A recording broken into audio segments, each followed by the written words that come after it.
En el inventario que hizo el ejército, se dice que los capiteles medían 3 codos. Pero si ustedes recuerdan, la altura que mencionamos nosotros era de 5 codos. Entonces, ¿qué pasó con el 1,4 m de bronce sólido? En algún momento del sitio de la ciudad de Jerusalén, los capiteles activaron el mecanismo y se hundieron 1,04 metros dentro de la columna hueca.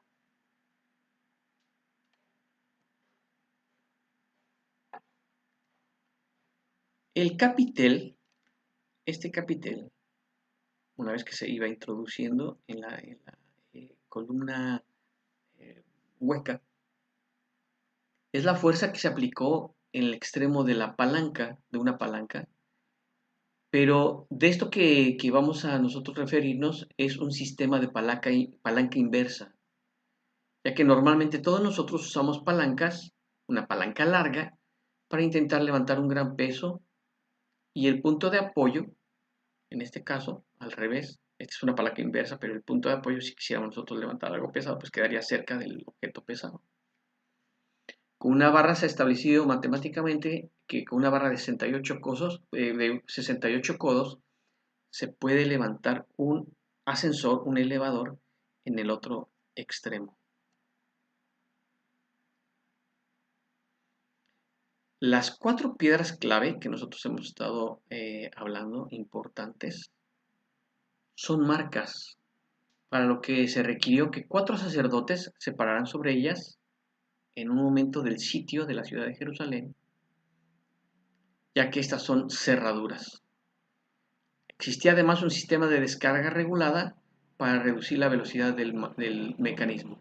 Esto se encuentra detallado de alguna manera en un libro apócrifo que no forma parte del canon de los libros inspirados, pero que sin embargo sí aporta información histórica importante sobre este particular que nosotros estamos platicando. Recordar que Macabeos fue escrito por el secretario, vamos a llamarle así, o el escriba propiamente de Jeremías. En visiones, Jeremías y otros sacerdotes supieron que al golpear con mazos las bases de las columnas, esto provocaría que saliera arena y todo el peso de los capiteles bajaría.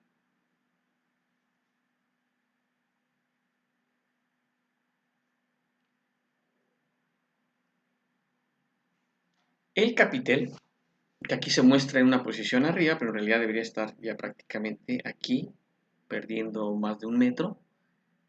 El capitel sería capaz de empujar una piedra idéntica, de la misma forma, del mismo material, que el resto de las piedras que formaban el piso del templo de Salomón, para que después de la destrucción del templo nadie notara que algo había sucedido. El elevador comienza su movimiento hacia arriba, sobresaliendo, aquí tenemos el ascensor, el elevador, sobresaliendo 2,43 metros para colocar allí absolutamente todos los artículos de oro del templo. El ascensor, entonces, permitiría este movimiento estratégico. En este punto, el arca del pacto entonces podía ser transportada por el pasillo secreto hacia una urna de piedra. Todo esto es parte de la cantera de Salomón, del rey Salomón, la gruta de Jeremías, o también conocida como la gruta de Sedequías.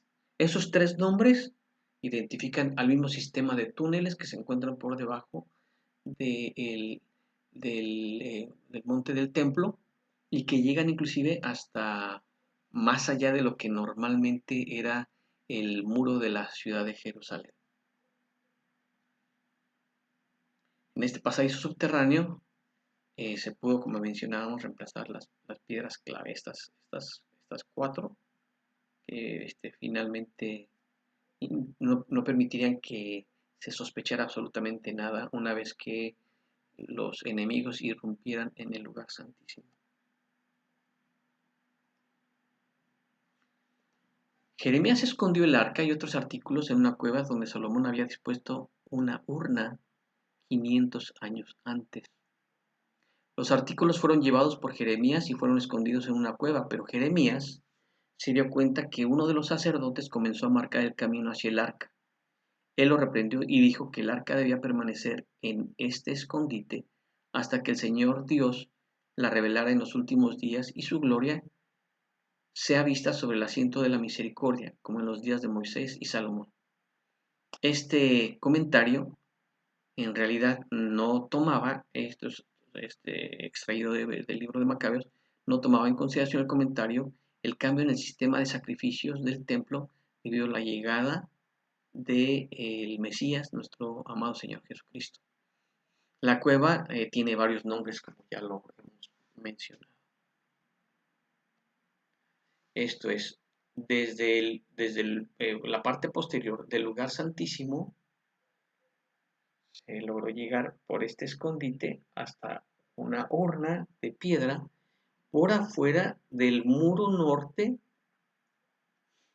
que rodea la ciudad de Jerusalén en este camino de piedra y en este desfiladero acantilado que se conoce como el Gólgota, el lugar de la calavera.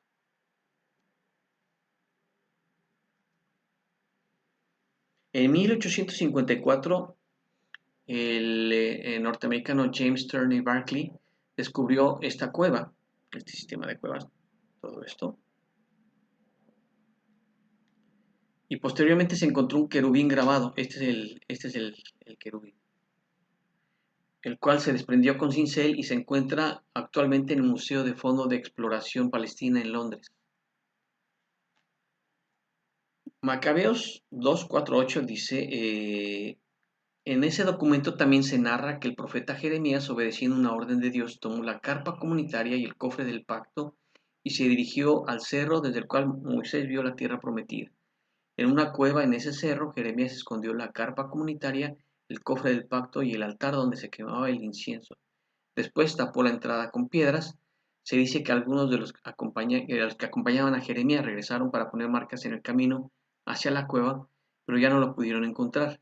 Cuando Jeremías se enteró de lo que hicieron, les llamó la atención y les dijo, nadie debe saber dónde está el lugar hasta que Dios nos perdone y nos reúna otra vez. Entonces Dios mostrará dónde están esos objetos.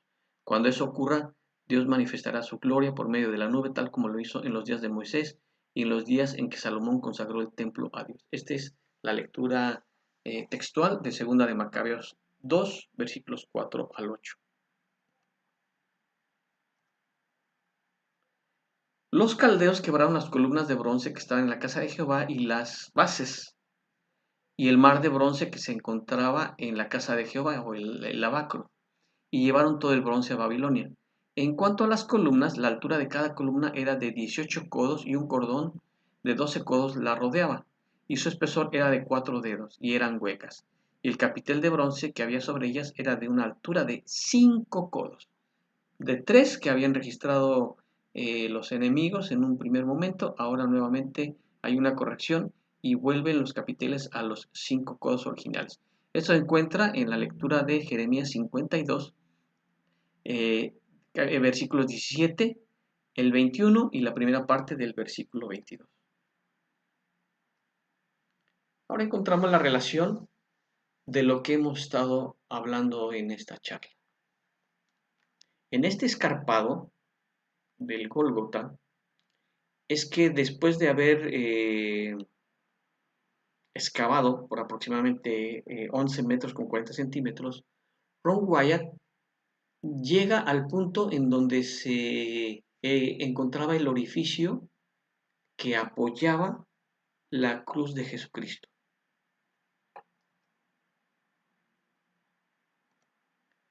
Posteriormente, yendo por la parte posterior de la roca que se encontraba en este acantilado,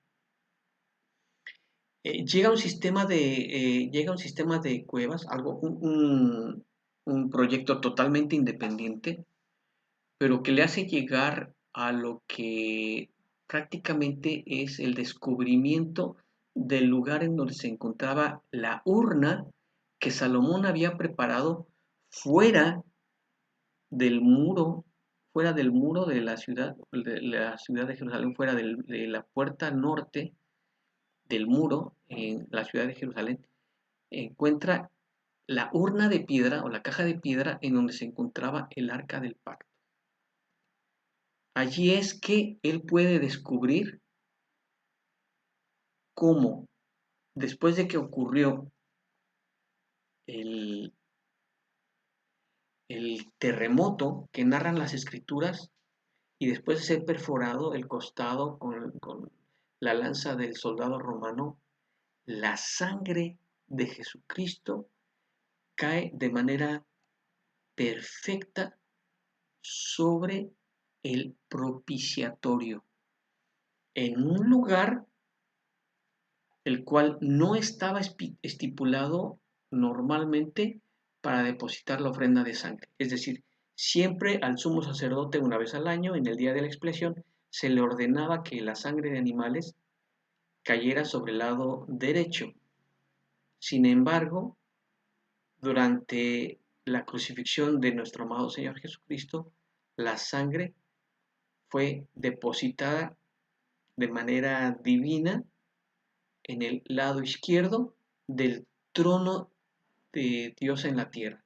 Es decir, sentado en el trono, él estaría viendo la ofrenda del lado derecho.